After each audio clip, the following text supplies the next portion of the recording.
Hello guys and welcome back to the channel. So in this video we're going to have a look at a Rocket Lab competitor who is firing shots at Rocket Lab, and they are saying that they have beat out the Neutron in direct offerings, and the fact that Peter Beck is not building a backlog with the Neutron is because he actually cannot sell it, and it's a very dangerous strategy. So I wanted to look at who is this company, where do they come from, because I actually didn't really know a lot about them.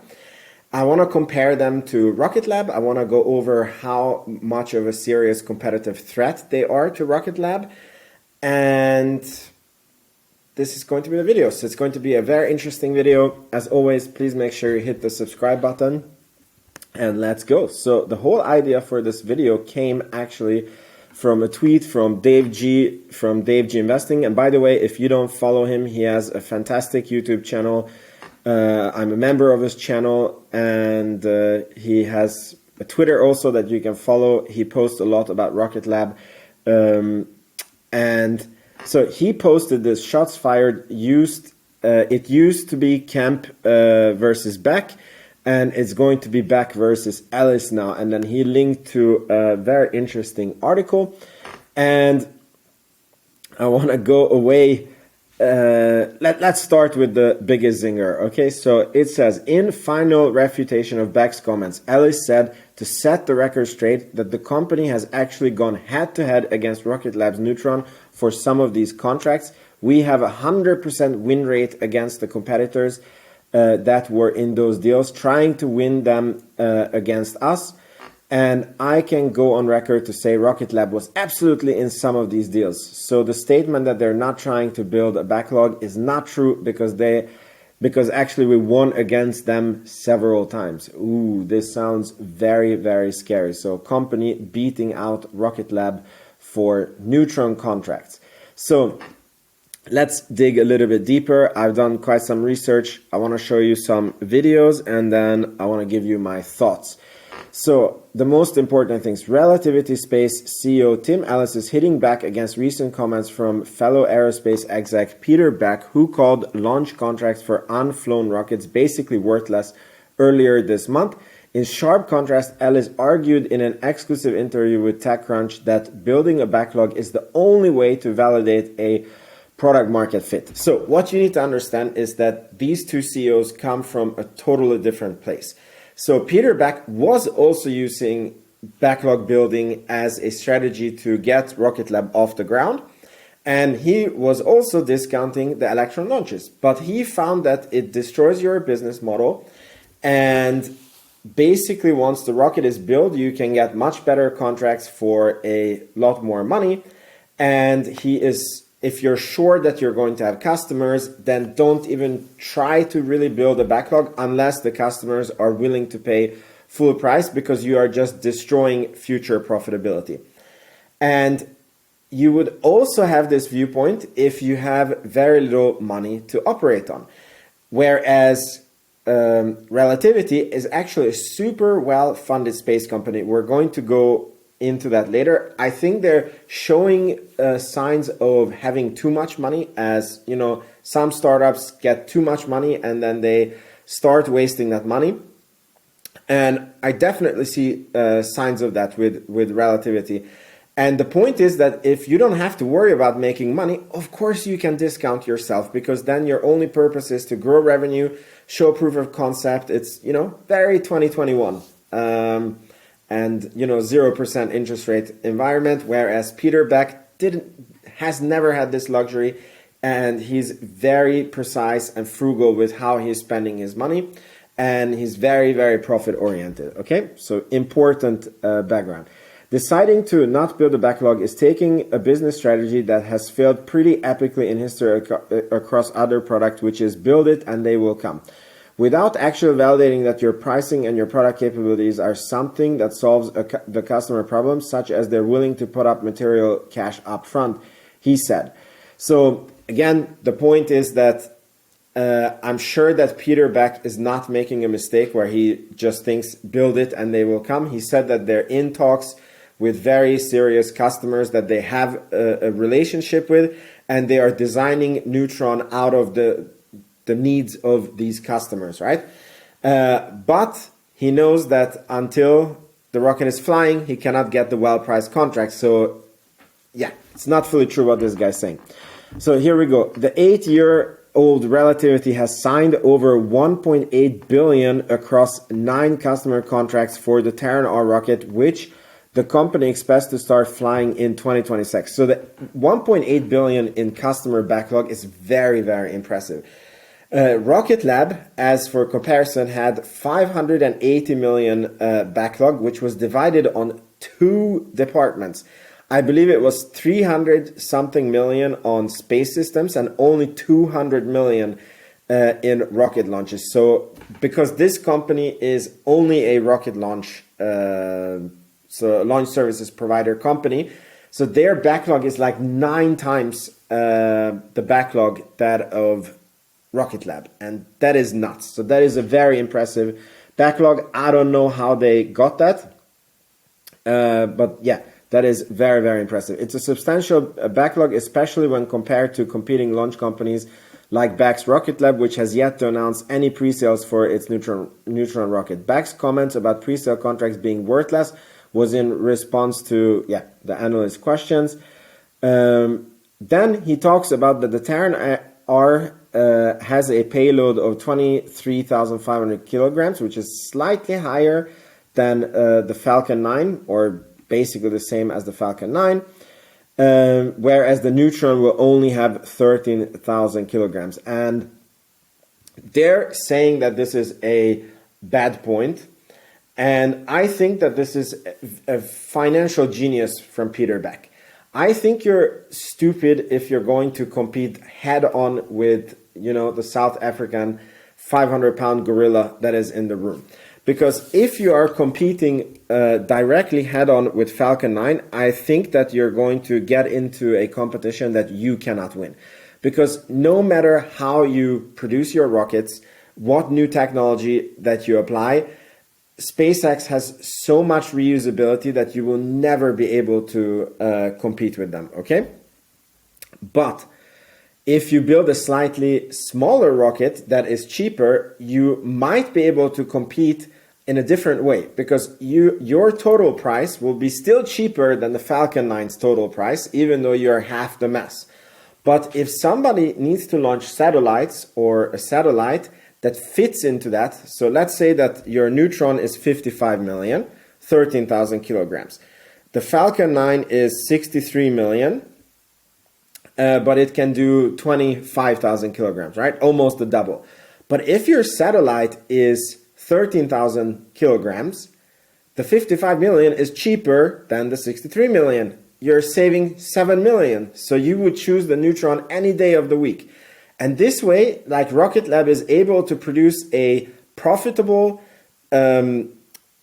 rocket that is able to compete with the Falcon 9. So they're obviously not going to take the whole market, but they have a niche where they are a little bit better than the SpaceX Falcon 9. But if they would design a rocket that is the same as Falcon 9, I believe it would be impossible. And if they would give it for 55 million, let's say, then SpaceX would just lower the price to 50 million until they win all the contracts, because that's what, Tesla and SpaceX does. But this way, with the Neutron, SpaceX doesn't have to lower the prices because they will have plenty of customers and Neutron will have plenty of customers.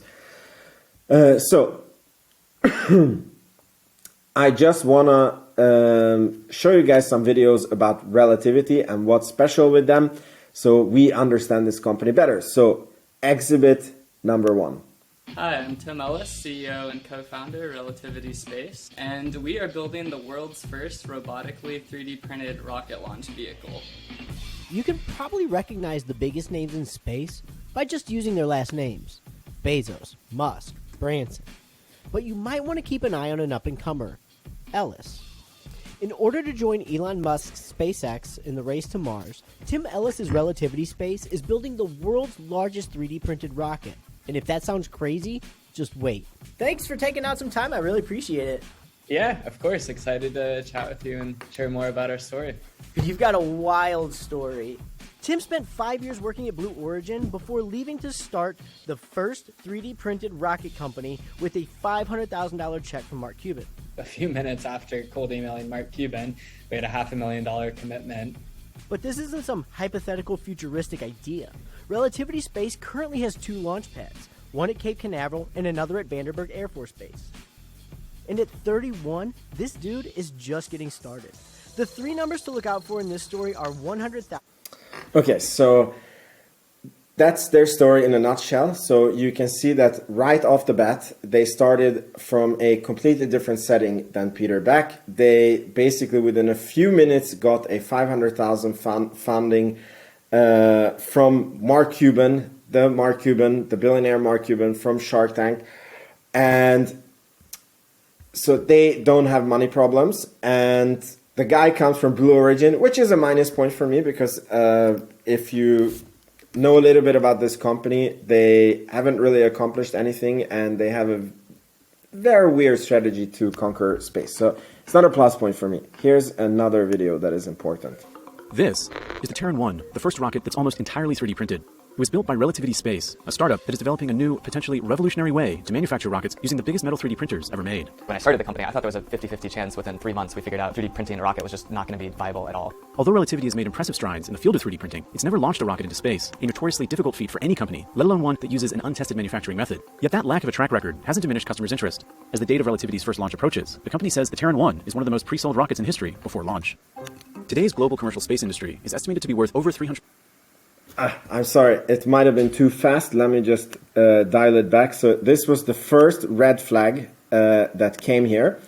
This video is from 9 months ago, right? And they are saying that the Terra 1, which is the similar size as the Electron or the Falcon 1, they are saying that this was the most pre-sold rocket on the planet. And this video was made just before the first launch, and that first launch basically failed. I mean, it went pretty well because the vehicle got through max Q, it got to stage separation, and then stage 2 failed to ignite. And then they just abandoned this rocket to go to, you know, the Falcon 9 size one, which is the Terra R rocket. So what this tells me is that these guys are using a lot of PR, and, you know, they like to inflate their numbers. Because it doesn't make sense to me if it's the world's most pre-sold rocket. Like, why would you abandon it without even having a successful launch? It must have been that they saw that this rocket cannot compete, or our contracts are not what we think they are. Rocket Lab, funny enough, is, you know, by far the number one in the small launch services, and they decided to quit that space. So then there's going to be a few more. So next one. This is actually very interesting, even for Rocket Lab. I will tell you why. $150 billion. Weightlessness. Oh, Jesus. Although space tourism gets most of the headlines, it's only a tiny slice of the overall market compared to satellite manufacturing and services, which make up almost 50% of the sector. According to a... So even on this chart pie, it's so funny how they show, you know, like space tourism is number one.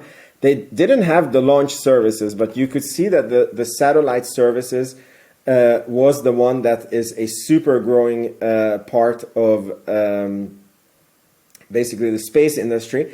And what I want to say here is, so Relativity is only a launch provider, okay? Rocket Lab is 30% launch and 60% by income, a satellite manufacturer, space systems company. So they are not fully competing, right?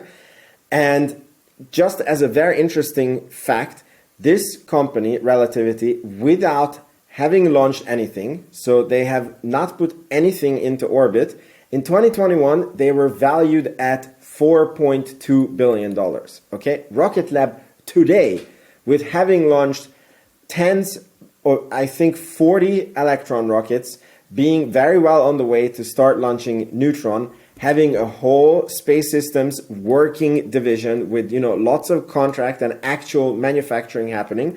Like, this company so far is just a hype company, and they were valued at 4.2 billion, Rocket Lab at 2 billion.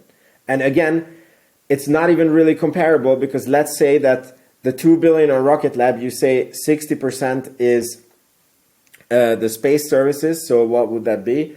That would be 1.2 billion out of the 2 billion is space services. So the actual launch company is only 800 million. So that's like a 5x overvaluation compared to Rocket Lab. So the question is Rocket Lab very undervalued or this company is very overvalued? In my opinion, humble opinion, I think both is true. Like this company, Relativity, is very overvalued and Rocket Lab is very undervalued. Report, the satellite market could more than double to $697 billion by 2040. 3, 2, 1. To cater to this growing demand for satellites, a crop of private aerospace startups have begun developing new technologies to drive down launch prices and capture a share of the market. Relativity Space, which was founded in 2016 by rocket engineer Tim Ellis, is one of the most closely watched companies in the launch sector. The first week of starting the company, and actually the first email I sent from my Relativity Space email account was a cold email to Mark Cuban. We were raising about $500,000, asked him for $100,000, and then I think about 10 minutes later he replied back and said he would give us the entire thing. From those auspicious beginnings, Relativity expanded rapidly to include over 1,000 employees and multiple production, test, and launch sites across the country. Okay, so again, this company has not launched anything into space, and they have 1,000 docking employees. Okay, so now let's look at the company we're competing against. This is Rocket Lab in 2022. Again, 40 launches, working space system divisions, and they have circa 1,400 employees. If this doesn't blow your mind, I don't know what does. So this is a huge red flag for me. Like, what are they doing with all these employees?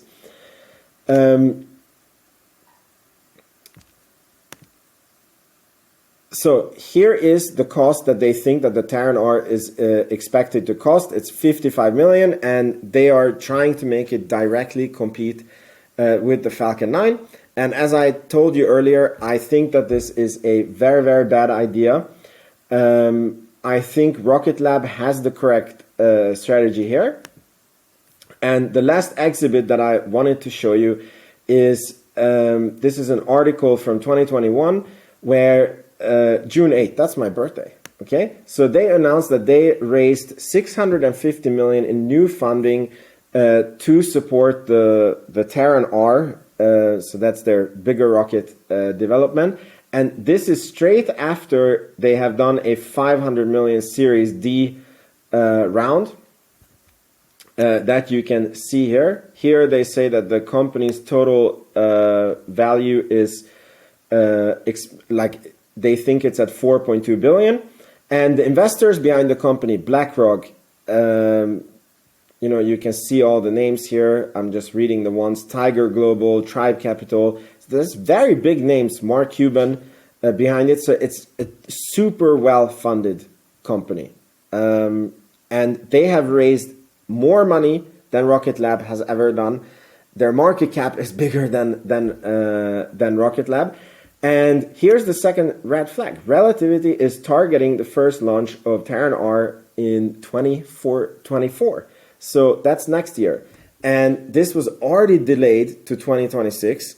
And my beef with this company is that this company is currently just a hype company. So they're hyping up the contracts that they have. They're hyping up, the production that they're going to have. Their technology is not really proven. I don't know if you can 3D print a rocket and it's going to work every time. I don't even know if this rocket is going to be reusable. They have so many hurdles to come through. And I don't know how viable of a competitor they're going to be to Rocket Lab. They are definitely to keep an eye on because they're super well funded and it has super heavy hitter names behind them. But another thing to think about, this 1.8 billion contracts that they have. So if you have companies or NASA or the military developing a satellite and it's sitting there waiting to be launched, that's not good. So if the army has spent hundreds of millions of dollars to make a satellite constellation, because I guess it must be constellations if it's $1.8 billion. And then the Relativity rocket is not ready, but Neutron is ready. Costs about the same. Guess what they're going to go with? And it's the first, like, this company has zero track record. So I'm not really worried. I sleep very well at night, but it's definitely to keep an eye on. Let me know in the comments what you think. Yeah, this was my analysis of relativity. And if you like this video and it gave you value, please check out the Patreon link in the description box below. It's a new thing that I'm starting. If you sign up now, it's technically a donation because I'm not ready. But what I am going to do is I'm going to feature all the stocks that I follow there with all my thesis and price targets and valuation models. And you will be able to download those valuation models and apply them to, you know, your thesis and your assumptions, because I don't want to be, and I don't want to give investment advice. I just want to give different viewpoints so that you can, you know, do your own due diligence. And you're also going to see companies that I'm not invested in, which is a lot of companies. I only invested in 2 companies, Palantir and Rocket Lab. But companies that I would want to invest in, but the price is not right. So you're going to see my price target, and it's going to be cool. So if you would do it, it would, you know, mean a lot to me. Of course, you don't have to do it. It's enough if you subscribe. Thank you so much for watching, and I'll see you in the next video. Ciao, ciao.